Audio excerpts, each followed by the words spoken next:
So this week's show is called Learning the Ropes, and the guy we'll meet next is learning the ropes of how to be a superhero. Spiderman, to be exact. He portrays the legendary web-slinger in a touring performance called Marvel Universe Live, which brings to life more than 24 classic comic book characters. The show hits a new arena every week, and will be swinging through D.C. September 4th through the 7th before heading to Fairfax. Earlier in the run, Lauren Landau traveled to Long Island's Nassau Coliseum and brings us this story. The cast of Marvel Universe Live still has a few hours to kill before showtime. In a practice room filled with weights, mats, and other exercise equipment, performers are schmoozing and preparing for the evening performance. Moe Alafrangy tells me the practice room is a safe zone, a place where the performers can work on new tricks and stunts. It's also where they have meetings and warm up. Usually about 45 minutes before a show starts, that's when I'll start jumping around. There'll definitely be music playing. As a dancer, I'll start freestyling. I'll start getting my blood pumping. And before you know it, I'm doing a lot of flips and I'm doing a lot of things that I might be doing in this show or just to get my body to feel comfortable in the air again before I get into costume and before I get on the stage. It's important to stretch before performing any tricks, but Moe agrees to show me a few easy maneuvers. Easy by his standards, anyway.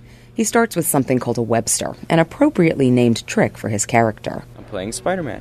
So this Webster consists of being able to do a front flip in place while swinging a leg back and over around you, if that makes any sense. So you're standing upright, you step back with one foot, you swing the other leg back, you throw your upper body forward, you jump off the foot that's on the ground, and then you tuck your body and just land back on your feet. Los Angeles has been Moe's home for more than 3 years, but before he moved to the City of Angels, he lived in a D.C. suburb. I was born in Dubai, moved to D.C. when I was 9, and grew up there up until I was 22. I grew up in Alexandria. I grew up in Falls Church. I went to Annandale High School. Just that whole area, I was kind of back and forth, moving in and out of, places when I was in school, and just Northern Virginia I would consider home. In the world of Marvel Comics, Spider-Man develops his powers after being bitten by a radioactive spider. Moe's transformation required a lot more time and sweat than Peter Parker's. It all started when his mom signed him up for a Taekwondo class soon after they moved to the D.C. area. Well, in Northern Virginia, D.C. area, I definitely trained in Taekwondo and martial arts, being able to learn how to throw and take a punch. Also tricking, so flipping, backflips, twists, big round-offs. It's a combination of gymnastics, breakdancing, martial arts, even capoeira. At 14, Moe received his first-degree black belt in the Korean martial art and started teaching. Eventually, he worked his way up to a 4th-degree black belt and gained other skills, notably something he calls tricking. Tricking is a combination of flips, kicks, and twists. So growing up as a kid, Spider-Man was always my idol because he's the only character I could really relate to. He was always in the air, he was always flying around, jumping around, doing all these things. So Spider-Man zips around on these spider web kind of ropes, but I understand that you don't use any of that kind of rigging in this show. So how do you get around the set as Spider-Man? Well, it's called a hand loop that Spider-Man uses, and you put your hand in this loop, you grab the rope, and that is your support. You're supporting your entire body weight with this hand loop. You come down in teardrop position from the ceiling, basically, if you're looking up. And in the beginning, it was very scary to learn because I had never done anything like that before.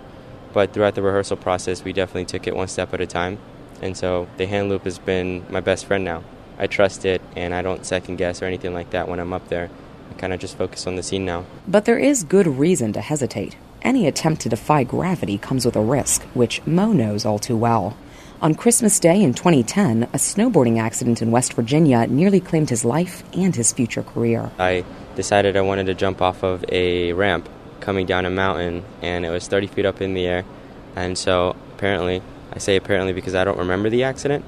I was in a coma for a little while. I don't remember that, obviously.